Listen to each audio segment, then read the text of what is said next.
n'a pas de professeur rapidement pour expliquer le truc, c'est ce qu'on explique. On est dans un changement. Ah, faut juste rappeler sur l'éclairage. Tout va bien. On revient sur ce que j'ai entendu, on est dans un système de changement rapide, et si vous voulez, de notre point de vue, les professeurs, ce sont des ancres.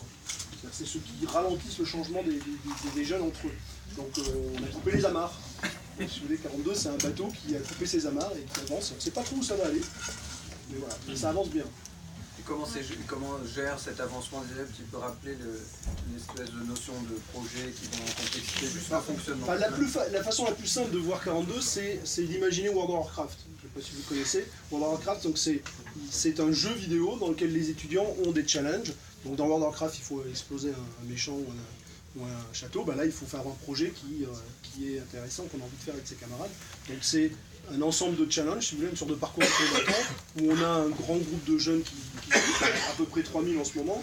On devrait être, j'espère, autour de plutôt 20 000 dans les 5-6 prochaines années, donc, avec des implantations un peu ailleurs dans le monde, où finalement ils sont en phase de challenge qui se fabriquent eux-mêmes, c'est-à-dire c'est les étudiants qui construisent les challenges au fur et à mesure.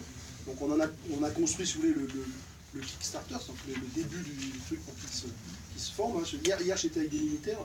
C'est un peu le principe, c'est on a une sorte de phase de sécurité pour vérifier que le mec, quand il va rentrer dans le jeu, il ne s'explose pas, il se blesse pas. Mais une fois qu'il est rentré dans le système, il va être autogénéré par lui, les entreprises, les artistes. Donc si vous voulez à 42, vous verrez, en permanence, on a des entreprises dans l'école, des artistes. Hier, on avait des trucs, des gens qui étaient venus avec des établis, et des gens de l'école book qui faisaient des trucs de bois, enfin, il y a tout qui se mélange. Et de là sort à peu près une centaine de startups par an.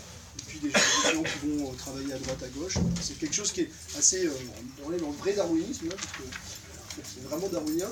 Et l'idée de base, elle est vraiment de se dire que... le tout début du truc, ça vient d'une histoire, je ne sais pas s'il faut que je la raconte encore, mais si vous voulez, au départ, moi je dirigeais Epitech. Donc une école que j'ai fondée il y a 15 ans, enfin plus maintenant, je vieillis. À Epitech, on avait lancé un truc qui s'appelait la Web Academy. Et la Web Academy, c'était une formation dans Epitech qui a été faite pour aider des jeunes qui étaient dans les quartiers défavorisés et qui étaient déscolarisés, okay, donc qui avaient arrêté leur scolarité au moins avant le bac, en général à 15 ans. Et on avait lancé ce programme-là, c'était financé par une fondation qui s'appelle Zudeco, qui a financé ça, en l'occurrence principalement c'était de l'argent de la campagne Grandjean. Et dans ce truc-là, ça a super bien marché, on s'est retrouvé avec 50 jeunes, ils ont tous trouvé du travail, il y a 5 boîtes qui ont été créées, qui existent toujours et qui marchent bien. Et il y a une jeune fille qui se retrouve chez Free. Donc une jeune fille de ce groupe-là qui se retrouve à travailler chez Free. En l'occurrence pas chez Free mais chez Online, enfin c'est pareil, c'est dans les mêmes locaux. Et elle est juste formidable. Elle se retrouve à être super bonne, identifiée comme un talent, elle participe aux réunions de strat, etc. Et puis un jour Xavier lui demande d'où tu viens, et elle lui répond il y a 2 ans je vendais des hamsters. Elle était vendeuse de hamsters chez Animalist 2 ans avant. Et du coup Xavier m'a appelé en disant c'est quoi ce bordel. Alors, à cette époque il venait juste de créer le Conseil national du numérique.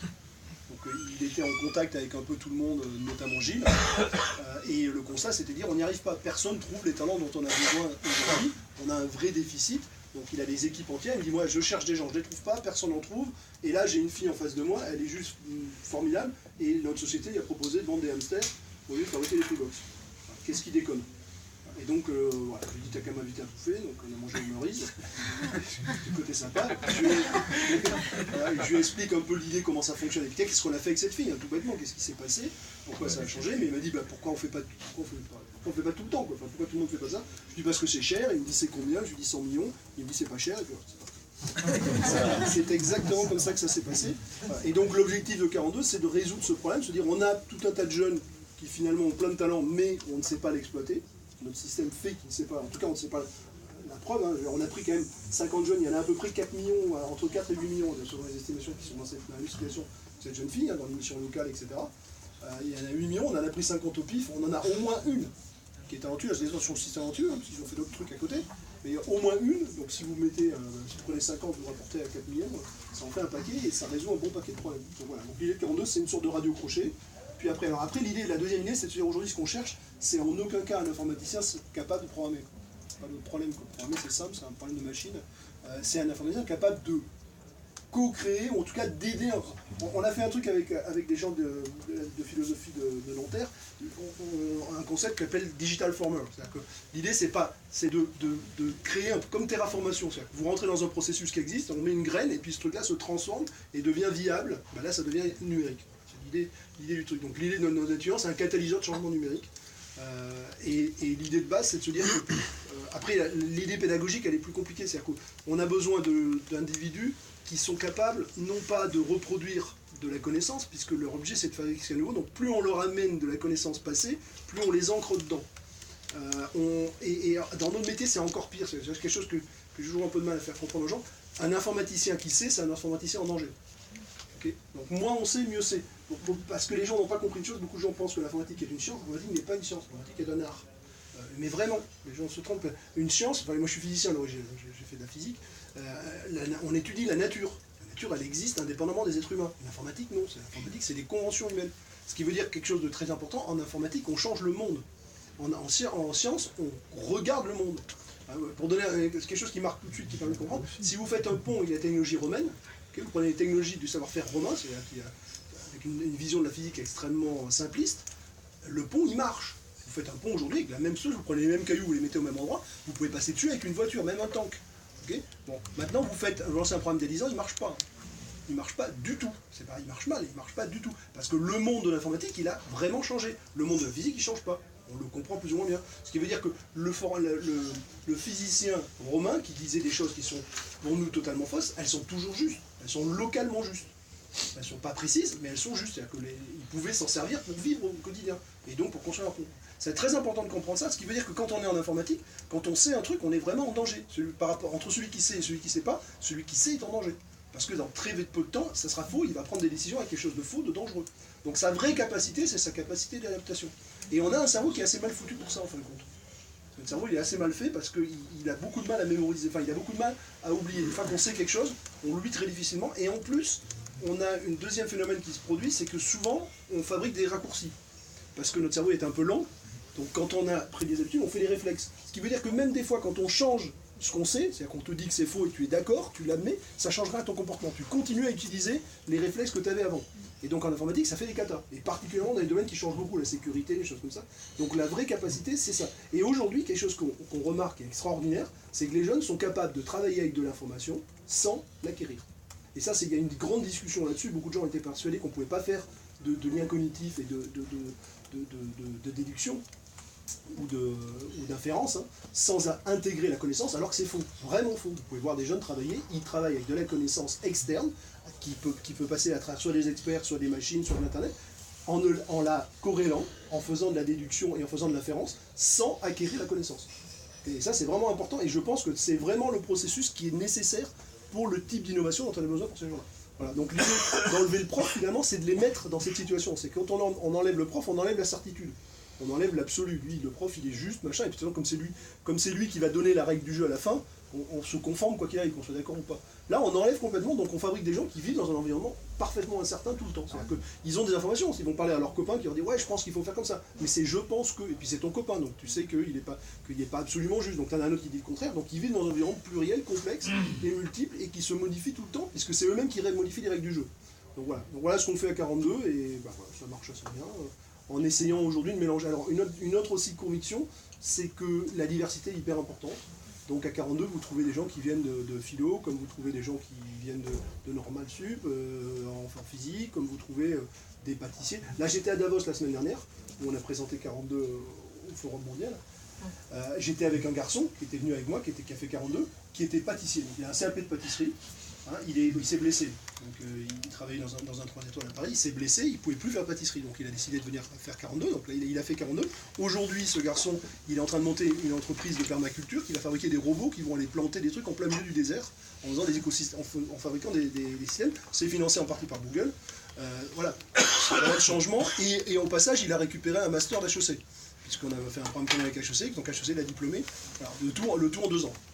Il est passé de pâtissier à ce genre de changement radical qu'on fait, et on a un bon paquet de gens qui font ce genre de choses, des mélanges, je ne sais pas si vous avez vu, on a fait un hackathon art et sciences, art, sciences, techno, qui s'est lancé, qui a très bien marché. Du coup, le ministère de la Culture nous a confié une mission qui est aujourd'hui portée on a créé une structure qui s'appelle Matrice, qui est une structure où on a réuni HEC, nous, Centrale, on est une quinzaine là-dessus, parce qu'on ne voulait pas le faire dans 42, c'était pour des questions de financement, c'est financé par un PIA, et c'était compliqué de le faire dans 42, où l'idée c'est de se dire on prend des projets, des problématiques des problématiques externes, soit d'entreprise, soit de ministère, et on le confie complètement à un groupe d'étudiants le plus pluriel possible. Donc là, le ministère de la Culture nous demande très clairement à une vingtaine d'étudiants de définir qu'est-ce que ça veut dire aujourd'hui que l'être ministère de la Culture dans l'environnement numérique dans les 10 prochaines années, et donc ils ont 6 mois et accès à tous les musées, enfin tout ce qu'il faut pour essayer d'inventer ça. On a fait ça sur le CPA, on est en train de faire ça sur des problèmes militaires avec la DGA, sur des problèmes d'armée, de cyberarmée, enfin tout un tas de choses comme ça. Et si vous voulez, c'est un système, ce qui est quelque chose, beaucoup de gens ont du mal à comprendre, c'est un système autogéré. Ça veut dire qu'on est 15 à 42. 15 personnes qui s'occupent de 3500 étudiants, et ça veut dire que c'est les étudiants qui font les trucs. C'est-à-dire que quand, on a eu le PDG de Carrefour qui est venu la semaine dernière. Il est arrivé à l'école, c'est un étudiant qui l'a accueilli. Parce qu'on n'a pas le temps. Donc il a fait la journée, il a passé la journée avec des étudiants et voilà. Ça se passe tout seul et bon, c'est vrai qu'au début ça allait surprendre, d'habitude ils sont habitués tout le monde sur un randonnée machin. Et s'il y a vu un mec arriver en jean, vous êtes monsieur machin, oui, bah écoute, viens avec moi. Et il s'est retrouvé assis au milieu d'une salle où il y a eu 1000 personnes à discuter avec des gens. Voilà. Et puis personne ne savait que c'était le PG de Carrefour, personne ne s'est accueilli, et ça s'est super bien passé. Voilà. Ce genre c'est un truc autogéré. On peut, moi je fais visiter 42 très régulièrement, je visite des fois, il y a plein de trucs qui se passent, je suis pas au courant. Je suis obligé de demander aux gens c'est quoi, qu'est-ce qui est en train d'arriver, parce qu'ils ont organisé, ils ont pris une salle, ils ont géré leur truc, ils vivent leur vie. Quoi. Avec une motivation extraordinaire. Vous avez une école géniale, je trouve le concept est hyper attractif, mais vous avez poussé loin, casser les codes, la diversité, mais vous en avez peut-être oublié une si vous m'autorisez juste une petite. Moi j'ai essayé de m'inscrire, j'ai passé la limite d'âge. Ouais. Donc j'ai commencé à remplir le truc, alors je me suis inscrite au wagon, du coup j'apprends et je trouvais ça dommage, parce que finalement, vous parlez de création de mode projet, mais finalement on nous explique qu'on va vivre jusqu'à 100 ans, on n'a plus le droit de se former après, on n'a plus le droit de changer d'univers. Ça m'a paru légèrement limite. Tiens, déjà 90% de l'épargne, tu vas pas en plus avoir le malheur d'investir dans les startups. C'est un choix qui a été fait au départ. Alors pourquoi, oui, je le trouve dommageable. Au tout début, c'est un problème administratif purement, c'est une question de statut. Ah ouais, il ne faut pas dépasser les 50 en fait. Non, il ne faut pas dépasser les 28 ans. Non, je sais, je me suis inscrite.